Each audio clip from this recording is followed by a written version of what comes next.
जैव विविधता वन्य जीव एवं संरक्षण के अंतर्गत हम ऑल इंडिया टाइगर एस्टीमेट 2018 को जानेंगे। इसमें हाल ही में एस्टीमेट ऑफ टाइगर को predators prey and their habitat 2018 नामक एक रिपोर्ट से यह परिलक्षित हुआ है कि भारत में बाघों की आबादी वर्ष 2014 के 2676 से बढ़कर वर्ष 2018 में 2976 हो गई है। बाघ गणना से संबंधित यह रिपोर्ट प्रत्येक 4 वर्षों में जारी की जाती है। बाघों की आबादी में 33% की यह वृद्धि वस्तुतः अब तक के सभी गणना चक्रों के संदर्भ में संवर्धित वृद्धि को इंगित करती है। उल्लेखनीय है कि यह वृद्धि वर्ष 2006 से 2010 के मध्य 21% और वर्ष 2010 और 14 के मध्य 30% थी। बाघों की आबादी की यह गणना राज्य वन विभाग के सहयोग से राष्ट्रीय बाघ संरक्षण प्राधिकरण सांविधिक निकाय एवं NTCA तथा भारतीय वन्य जीव संस्था के नेतृत्व में की गई। विश्व वन्यजीव कोष भारत WWF इंडिया इस गणना में कार्यान्वयन भागीदार था। ऑल इंडिया टाइगर एस्टीमेट 2018 की निष्कर्ष। बाघों के आबादी में अत्यधिक वृद्धि। सर्वाधिक वृद्धि मध्य प्रदेश में हुई। यहाँ उनकी आबादी वर्ष 2014 के 2008 से बढ़कर वर्ष 2018 में 526 हो गई। इस अवधि में कर्नाटक में इनकी आबादी 406 से बढ़कर 524, उत्तराखंड में 340 से बढ़कर 442, महाराष्ट्र में 442 और महाराष्ट्र में है 190 से बढ़कर 312 हो गई। बाघों के पर्यावास में निरंतर गिरावट है। तो विगत 4 वर्षों में बाघों के पर्यावास में लगभग 20% की कमी हुई है। भारत के 5 बाघ क्षेत्र में से अग्रलिखित 3 में इनके पर्यावास में अत्यधिक कमी हुई है। शिवालिक, पश्चिमी घाट तथा पूर्वोत्तर क्षेत्रों में क्रमशः 469 वर्ग किलोमीटर, 527 वर्ग किलोमीटर और 9589 वर्ग किलोमीटर की क्षति हुई है, जबकि मध्य भारत और सुंदरवन के पर्यावासों में क्रमशः 7532 वर्ग किलोमीटर और 469 वर्ग किलोमीटर की वृद्धि दर्ज की गई है। बक्सा, पश्चिम बंगाल, दमका, मिजोरम और पलामू, झारखंड टाइगर रिजर्व में कोई भी बाघ आबादी दर्ज नहीं की गई है। बाघों के आबादी की गणना में प्रयुक्त तकनीकी। Monitoring system for tigers intensive protection and ecological status. यह एक सॉफ्टवेयर आधारित निगरानी प्रणाली है जिसे NTCA द्वारा सभी बाघ आरक्षित क्षेत्रों में लॉन्च किया गया है। Camera trap Ted repository and analysis tool. Next है बाघों हेतु एक्सट्रैक्ट कंपेयर तथा तेंदुओं के लिए हॉट स्पॉट। नेक्स्ट है स्पेशली एक्सप्लिसिट कैप्चर पद्धति। नेक्स्ट है साइटोक्रोम बी मार्कर। नेक्स्ट है मैक्सिमम एंट्रोपी मॉडल।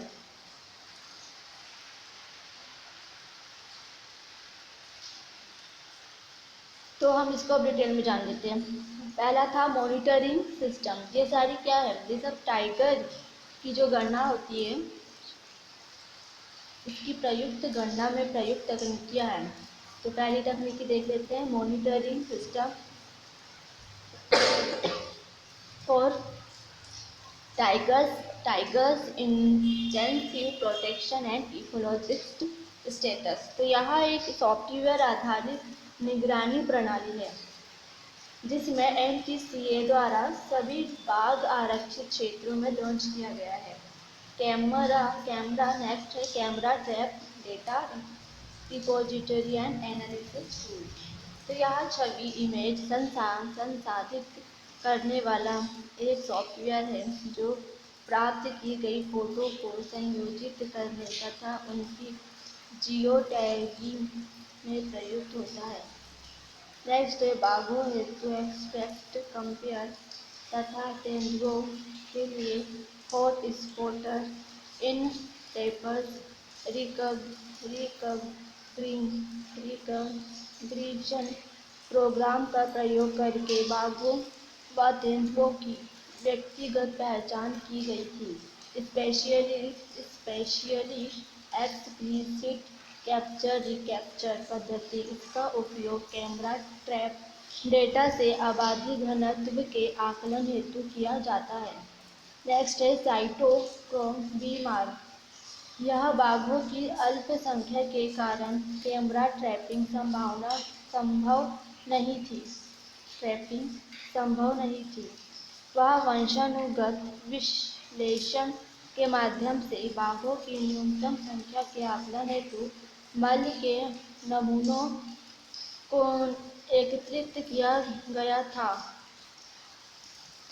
एक बाघ विशिष्ट साइटोक्रोमोबीमार के प्रयोग द्वारा प्रजातिगत पहचान हेतु जीनोमिक डीएनए का निष्कर्षण किया गया था तथा नमूनों की जांच की गई थी। Maximum entropic model. तो यह लॉजिस्टिक्स संबंधी चिंताओं वाले कुछ पूर्वोत्तर राज्यों में MAXENTN का उपयोग किया गया था जो उपयुक्त बाघ पर्यावासों को निरूपित करने के लिए लघु क्षेत्रों में गहन खोज से प्राप्त किए गए चित्रों पर आधारित है। अब जानते हैं भारत में बाघ संरक्षण के प्रयास। तो बाघ परियोजना भारत सरकार ने वर्ष 1973 में निर्दिष्ट टाइगर रिजर्व में जंगली बाघों के स्वस्थानीय संरक्षण के लिए केंद्र प्रायोजित बाघ परियोजना का शुभारंभ किया था। राष्ट्रीय बाघ संरक्षण अधिकरण यह वर्ष 2006 में MOEF एंड CC के अधीन स्थापित एक सांविधिक निकाय है। यह वन्यजीव संरक्षण अधिनियम 1972 में प्रावधानित कार्यों का निष्पादन करता है।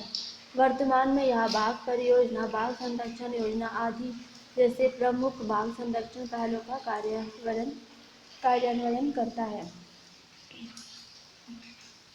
तो अतिरिक्त और जानकारियाँ इसमें दी गई है बाघों से संबंधित। तो इसमें ग्लोबल टाइगर इनिशिएटिव मतलब जिसे GIT बोलते हैं। तो इसे वर्ष 2018 में सरकारों, अंतर्राष्ट्रीय संगठनों, नागरिक समाज, संरक्षण समुदायों एवं वैज्ञानिक समुदायों तथा निजी क्षेत्र के एक वैश्विक गठबंधन के रूप में प्रारंभ किया गया था। इसका उद्देश्य बाघों को विलुप्त करने से बचाने हेतु संयुक्त रूप से कार्य करता है।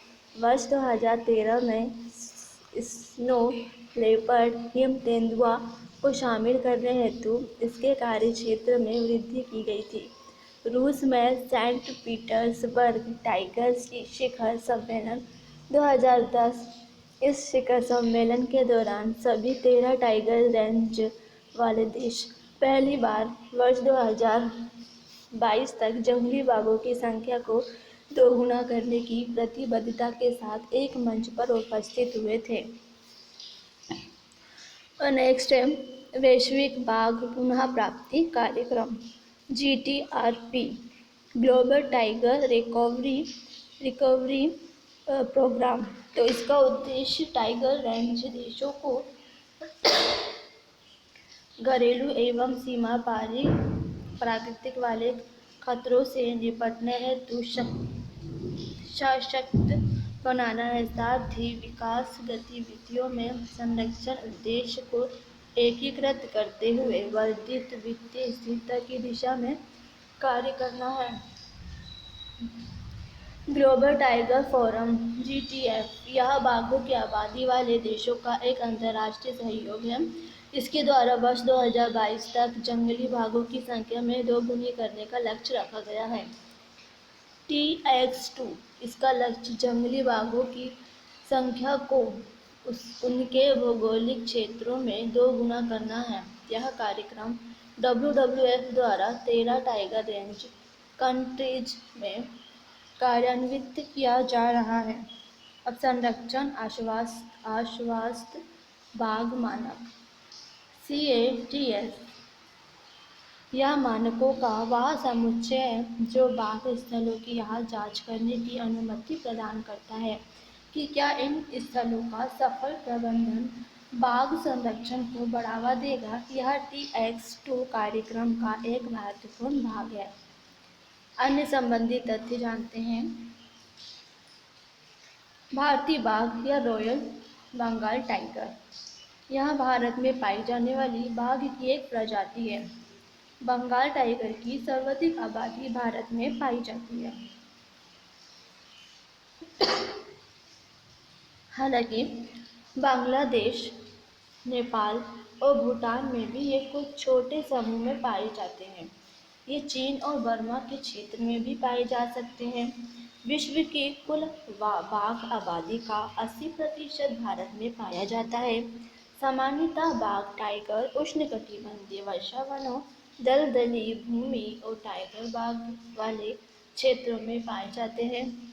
बाघ एक अम्ब्रेला प्रजाति है क्योंकि इनके संरक्षण के माध्यम से हम पारिस्थितिकी तंत्र के तहत उनसे संबंधित सभी वस्तुओं का संरक्षण करते हैं।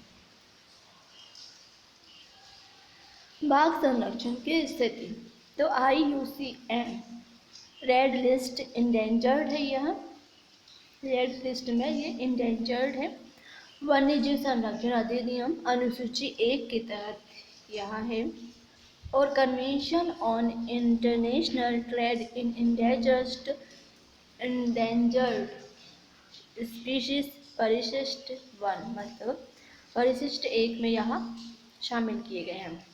Convention of international trade in endangered species में जिसे हम CITES कहते हैं। तो परिशिष्ट 1 में यहाँ शामिल किया गया है। भारत में बाघ को खतरा प्राकृतिक पर्यावरण की क्षति के कारण होता है। प्राकृतिक पर्यावरण की क्षति में और अवैध शिकार और वन्यजीव अपराध, मानव पशु संघर्ष की बढ़ती घटनाएं आदि। तो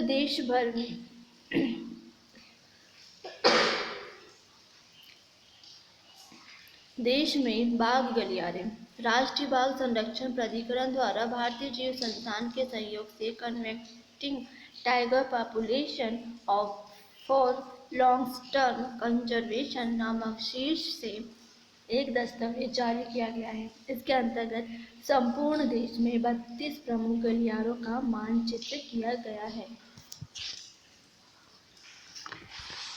बाघ गलियारा बाघ पर्यावरण से संबंधित एक भू क्षेत्र होता है जो बाघ, उसके शिकार व अन्य वन्य जीवों के मुक्त आवागमन को सुनिश्चित करता है।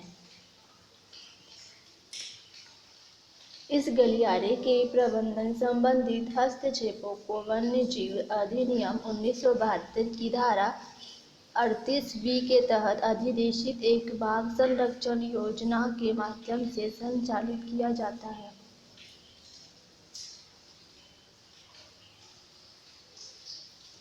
इस गलियारों के सीमा निर्धारण हेतु देश को 4 क्षेत्रों में विभाजित किया गया है। शिवालिक, पहाड़ियाँ व गंगा के मैदान 3 गलियारे, ठीक है। फिर मध्य भारत और पूर्व घाट में 11 गलियारे हैं। पश्चिमी घाट में 8 गलियारे, पूर्वोत्तर में 10 गलियारा है। तो ये हमारे यहाँ समाप्त होता है ऑल इंडिया टाइगर एस्टीमेट 2018 की यह रिपोर्ट।